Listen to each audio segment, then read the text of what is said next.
और वो ये है कि हमारी मोदी साहब से जाती हैसियत में कोई दोस्ती नहीं हो सकती अनलेस वो कश्मीरियों को इंसान समझना शुरू करे।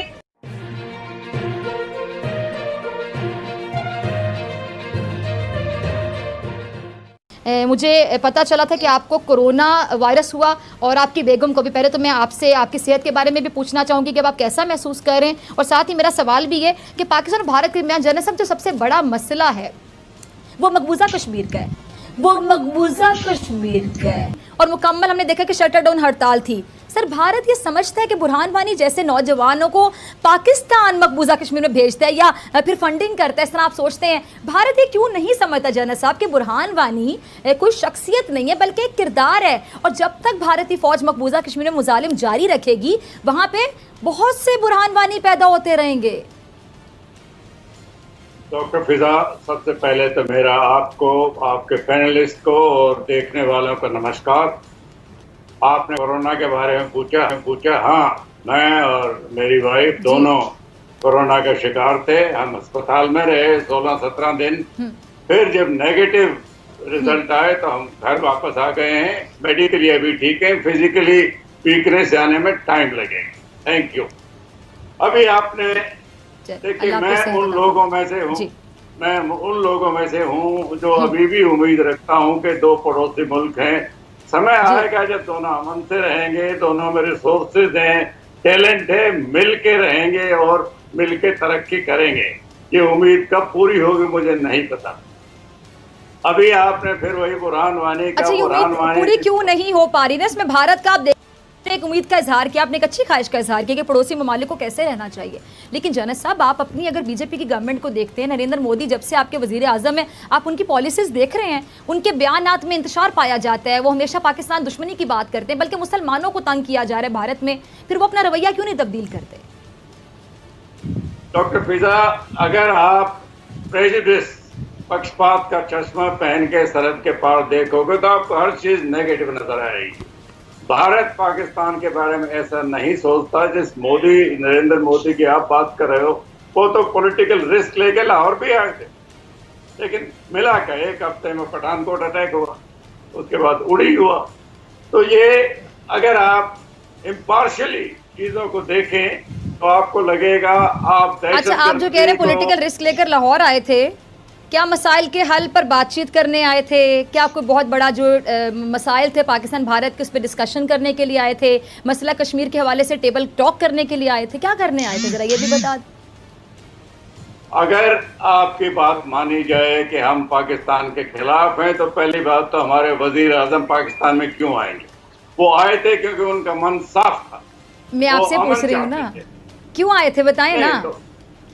तो अच्छा, मलिहा क्यों आए थे इनके वजीर आजम? ठीक है, मैं मलिहा की तरफ, मलिहा क्यों आए थे? क्या वाकई वो जो सवाल मैं पूछ रही हूँ कि मसला कश्मीर पे बात करने आए थे, या पाकिस्तान और जो भारत के दरमियान सरहद पे हम देखते हैं कशीदगी, उसको हल करने के लिए आए थे, या कहने आए थे कि आइंदा हम लाइन ऑफ कंट्रोल की खिलाफ वर्जी नहीं करेंगे? क्या करने आए थे, जरा याद करवाएं ना। उनके बीच में क्या बातचीत हुई ये तो या तो नरेंद्र मोदी जानते हैं या चलिए मलिहा जनरल साहब, मैं आपकी तरफ दोबारा आते हैं, दोबारा मौका दे। मलिहा, एक तो बहुत खुशी की बात है कि आप सेहतयाब हुए, अल्लाह ताला आपको और आपकी अहलिया को सेहतयाब करे और पूरी दुनिया से कोरोना वायरस की इस अजाब को खत्म करे। मैं सबसे पहले ये बताती चलूं कि ये जो नरेंद्र मोदी साहब की मौज लगी हुई थी ना पहले, कि वो जो चक्कर लगाने आए, वो कोई कश्मीर के लिए, पाकिस्तान और भारत की आपस की दोस्ती सुलह बढ़ाने के लिए नहीं आए थे। बिल्कुल, वो तो सिर्फ अपनी जाती हैसियत में एक फंक्शन अटेंड करने के लिए आए थे। गुलाबी पगड़ी पहन के उनको एक जाती हैसियत में बुलाया गया और वो आए। और मैं तो ये समझती हूँ कि अगर पाकिस्तान की, अगर आप देखें ना, पाकिस्तानी अवाम का जो सेंटिमेंट इस बारे में पाया जाता है, तो पाकिस्तानी अवाम का नैरेटिव उस वक्त भी वही था जो आज इमरान खान का है, और आज भी वही है जो वजीर आजम पाकिस्तान इमरान खान का है। और वो ये है कि हमारी मोदी साहब से जाती हैसियत में कोई दोस्ती नहीं हो सकती अनलेस वो कश्मीरियों को इंसान समझना शुरू करें और उनको इंसानों की तरह ट्रीट करना शुरू करें। और जहां तक आपने से बात की कि दोस्ती और लड़ाई की, आप चाहते हैं कि अमन कायम हो और लड़ाई खत्म हो पाकिस्तान और भारत में, तो मैं वाजे करना चाहती हूँ कि जिस वक्त अभिनंदन आए थे और आकर वो पकड़े गए और उन्होंने फिर एतराफ भी किया कि टी टेस्ट फैंटास्टिक, तो उस वक्त पाकिस्तान इखलाकी तौर पर, अगर आप मॉरल ग्राउंड देखें ना, उस वक्त पाकिस्तान का बहुत हायर था एज कम्पेयर टू इंडिया। कि उस वक्त मोदी साहब की जो बॉडी लैंग्वेज थी, उनकी जो बातें थी, वो बहुत एग्रेसिव थी। इस सब के बावजूद पाकिस्तान की रियासत में पाकिस्तानी अवाम, पाकिस्तानी हुकूमत, पाकिस्तानी फौज, सब ने मिलकर ये फैसला किया कि हमें इंसानियत को ऊपर रखना है, हमें दुश्मनी को ऊपर नहीं रखना। बावजूद इसके कि इस शख्स ने हमारी बाउंड्री क्रॉस की है, एक गलत काम किया है, इसने एक सरहद को ब्रीच किया है, और पाकिस्तान ने उस वक्त वाज़ेह तौर पर एक अमन का पैगाम दिया। और दिलचस्प बात यह है सर कि आपकी तरह के बहुत से लोग भारत में मौजूद हैं जो लड़ाई नहीं चाहते, जो अमन चाहते हैं। So, उन्होंने भी मोदी साहब, अच्छा थोड़ा मैं ऐड करना चाहूंगी मलिहा, मैं सॉरी आपकी बात काट रही हूँ। आपने बड़ा अच्छा एक जुमला बोला कि जनरल साहब जैसे बहुत से लोग ऐसे हैं जो कि अभी भी अमन चाहते हैं। जनरल साहब आपने भी मुझे गुफ्तगू के दौरान बोला कि जी आपको कुछ कोई चीज़ पॉजिटिव नजर नहीं आएगी, आपको नेगेटिविटी नजर आएगी भारत में। तो अब आपकी पॉजिटिविटी, आपके बिहेवियर की पॉजिटिविटी हमें नजर आती है। तो देखिए मलिहा ने भी आपकी तारीफ की और मैं भी आपकी तारीफ करूंगी कि आपका बिहेवियर बहुत अच्छा है, आपकी सोच बहुत अच्छी है, और आप जैसी पॉजिटिव मेंटालिटी वाले लोग इंडिया में हैं। लेकिन जो डोमिनेटिंग हैं वो नरेंद्र मोदी की पॉलिसी रखने वाले हैं। क्यों शैलेंद्र सिंह? आरएसएस और बीजेपी। कर्नल साहब देखिए, मैं आपको सही कह रही हूँ मैं? बड़ी अच्छी बात बताता हूँ। आप लोगों ने बात करी अभी अमन से रिलेटेड। कौन कहता है हमारे बीच में अमन नहीं है? जी मैं मिलना चाहता हूँ उस आदमी से, किसके बीच में आप बात कर रहे हैं? आप एक मिनट, आप नहीं आप जरा दोबारा वजाहत कीजिए अपने जुमले की, आप क्या पूछना चाह रहे हैं? मैं सिर्फ ये जानना चाह रहा हूँ भारत के नाम की बात कर रहे हैं, किसको भारत और पाकिस्तान के बीच में अमन नहीं दिखता? क्योंकि जो सर ने बोला है, जो चश्मा बोला है, अगर चश्मा दोनों नरेंद्र मोदी को आपके वजीर आजम नहीं देखिए मैं मेरे मेहमान आपको मुनीब से जवाब लूंगी। देखिए मलिहा जी, मैंने एक शब्द नहीं बोला जब आप बोल रही थी, तो मेरे ख्याल अपनी ठीक है, अब आप अपनी बात कंप्लीट करें। ठीक है कर्नल साहब, हम आपकी बात सुनेंगे। ठीक है मलिहा, मैं आपकी तरफ भी आऊंगी, मुनीब मैं आपसे भी जवाब लूंगी। जी प्लीज कंटिन्यू। जी कर्नल साहब, पहले तो बहुत बहुत धन्यवाद कि आप लोगों ने हमें अपने चैनल पर बुलाया। मेरी शुभकामनाएं पूरे पाकिस्तान के साथ कि वो शांति से रहे, सुखी रहे। जहां तक अमन का जो मैं डिबेट कर रहा हूं, वो इसलिए कर रहा हूं, मुझे समझ नहीं आता अमन किसको नहीं दिख रहा। जो आपके भारत पाकिस्तान के बीच में ट्रेड हो रहा है, ये अमन नहीं है? आप और हम बात कर रहे हैं इस समय, यह अमन नहीं है? हम सोशली एक दूसरे के साथ 100 चीजें एक्सचेंज कर रहे हैं, ये अमन नहीं है? आप मुझे एक बात बताइए, इतनी बड़ी बात कि वो सर्जिकल स्ट्राइक हुई और उससे भी हमारे बीच में लड़ाई नहीं हुई, ये अमन नहीं है तो क्या है? आपने अभी कहा, एक मिनट, आपने अभी कहा कि अभिनंदन का एयरक्राफ्ट आपके एयर स्पेस में आ गया।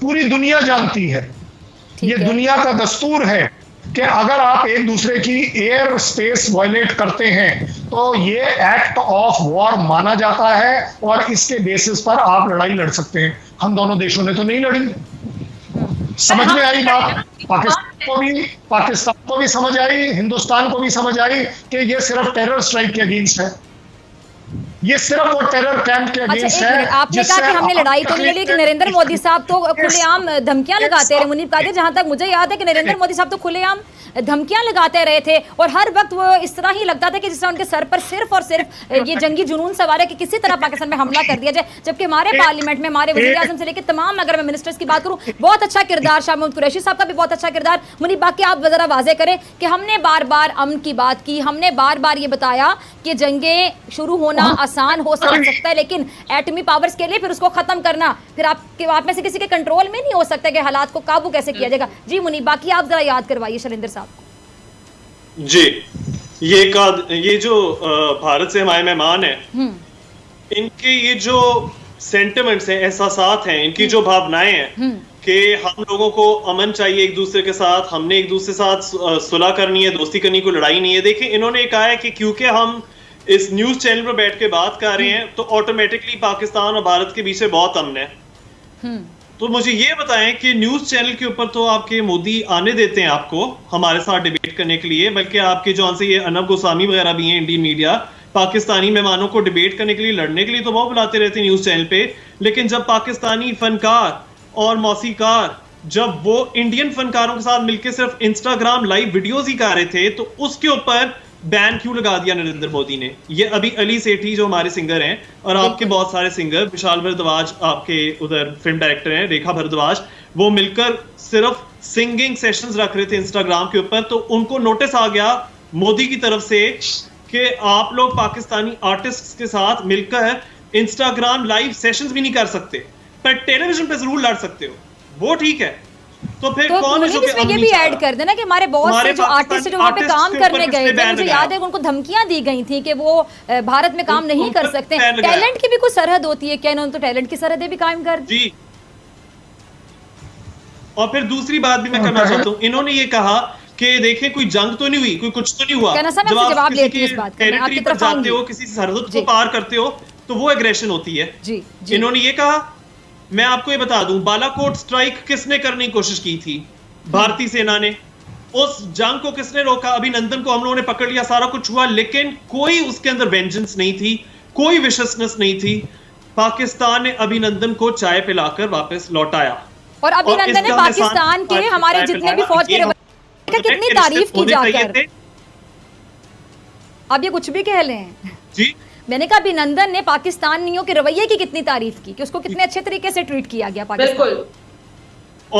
और उन्होंने अभी आप उसको भी छोड़ें, ये कुलभूषण जाधव, हम तो कुलभूषण जाधव को भी हक दे रहे हैं कि तुमने रिव्यू अगर करना है आईसीजे जजमेंट के मुताबिक तो तुम कर लो।